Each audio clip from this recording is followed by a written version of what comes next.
In today's video, I'm going to teach you how to create dot pattern in Figma.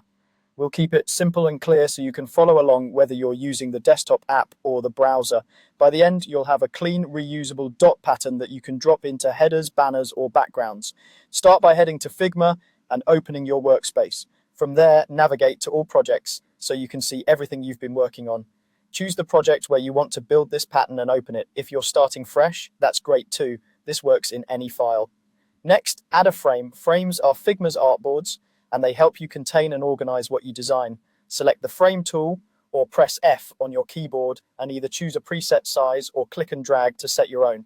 Think about where you'll use the pattern. A banner-sized frame or a square can make testing easier. Now draw a line. Select the line tool or press L, click once to start, then click again to finish. If you want it perfectly horizontal or vertical, hold Shift as you draw. With the line selected, pick a stroke color and weight that suits your design. A slightly heavier stroke makes the dots more visible later, especially on large frames. Look to the right-hand sidebar for the stroke settings. This panel controls how your line renders.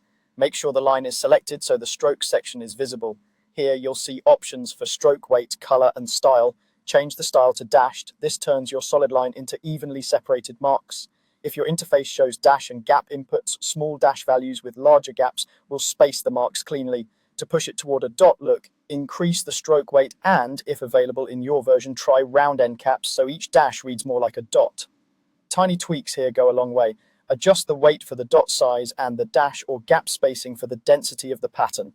As you review the line on your frame, zoom in and out to make sure the spacing feels consistent at the scale you'll actually use. You can duplicate this styled line later to create rows or columns, rotate it to change direction, or keep it as a subtle accent, whatever fits your layout. When you're happy, consider grouping it with related elements or locking it so you don't accidentally move it while designing. That's it. You opened your project, added a frame, drew a line, refined the stroke in the right sidebar, and switched the style to dashed to create a clean dot pattern effect. Save your file and you're ready to use the pattern in your design.